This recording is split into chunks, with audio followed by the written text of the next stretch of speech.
வாழ்க வையகம், வாழ்க வையகம், வாழ்க வளமுடன். குருவே துணை. அனைவருக்கும் இனிய காலை வணக்கம்.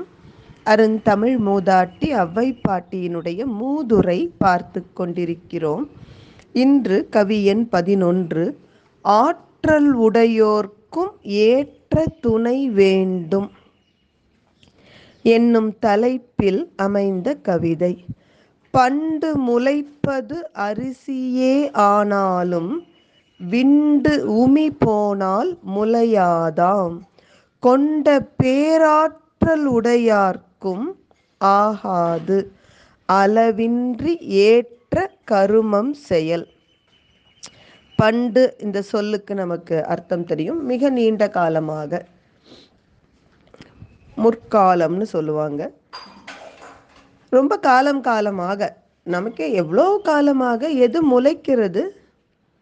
ஒரு நெல்லை நீங்கள் விளைவிக்க வேண்டுமானால் மேலே உமி இருக்கும், அந்த உமிக்குள்ள அரிசி இருக்கும். உமி ஒரு காலத்திலும் நெற்பயிராக முளைத்து வருவது இல்லை. பழங்காலம் தொட்டே நெற்பயிராக முளைத்து வருவது உமிக்குள்ள இருக்கக்கூடிய அரிசி தான். இது எல்லாருக்கும் தெரியும். அப்படி அரிசிதானே நெற்பயிராக விளைகிறதுன்னு நினச்சி அரிசியை போய் விதைச்சா விளையுமா? அந்த அரிசிக்கு மேலே இருக்கிற உமி விண்டுன்னா பிளந்துக்கிறது. அந்த உமி பிளந்து உதிர்ந்து போயிடுச்சுன்னா இந்த அரிசி ஒரு நாளும் முளைக்காது. எவ்வளவோ நீண்ட காலமாக உமிக்குள்ளே இருக்கிற அரிசி தான் முளைத்து நெற்பயிராகிறதுன்னு நமக்கு தெரிஞ்சாலும் அந்த மேலே மூடி இருக்கிற பாதுகாப்பாக அமைந்திருக்கிற உமி உதிர்ந்து போயிடுச்சுன்னா இந்த அரிசி ஒரு நாளும் முளைக்காது. அதே போலத்தான் அவர் பேராற்றல் பெற்றவராக இருக்கலாம். அப்படிப்பட்ட வலிமை உடையவர்களுக்கும் தனியே அவர் எடுத்த செயலை அவரே முடிப்பதற்கு முடியாது. அவருக்கும் ஒரு பாதுகாப்பாக அமைந்து அந்த செயலை முடிப்பதற்கு உறுதுணையாக நிறைய பேரோட உதவி தேவைப்படுகிறது. இங்கே அளவுன்னா பாதுகாப்பு, எல்லைன்னு சொல்லுவாங்க. எது அதற்கு அளவுன்னா எல்லை கட்டி இருக்குது இல்லைங்களா?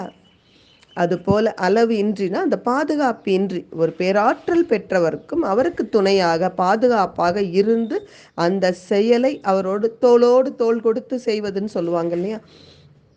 அப்படி செய்வதற்குரிய ஒரு கூட்டம் வேண்டும்.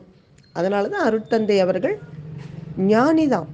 மிக அற்புதமாக காயகல்பம், உடற்பயிற்சி, தியானம் எல்லாம் வடிவமைத்தார். ஆனால் அதை மக்களிடம் கொண்டு சேர்ப்பதற்காகத்தான் ஞானாசிரியர்களை தோற்றுவித்தார். ஒரு பக்கம் அறங்காவலர்களை தோற்றுவித்தார். எவ்வளவு ஆற்றல் உடையவர்க்கும் ஏற்ற துணை இருக்கும் பொழுதுதான் மகத்தான செயல்களை சாதிக்க முடியும். எனவே நாமும் யாரையும் அலட்சியம் பண்ணாமல் ஒரு குடும்பம்னா அனைவரோடும் ஒத்துழைப்பை பெறுவதற்கு பழகிக்கொள்ள வேண்டும். நன்றி. வாழ்க வளமுடன்.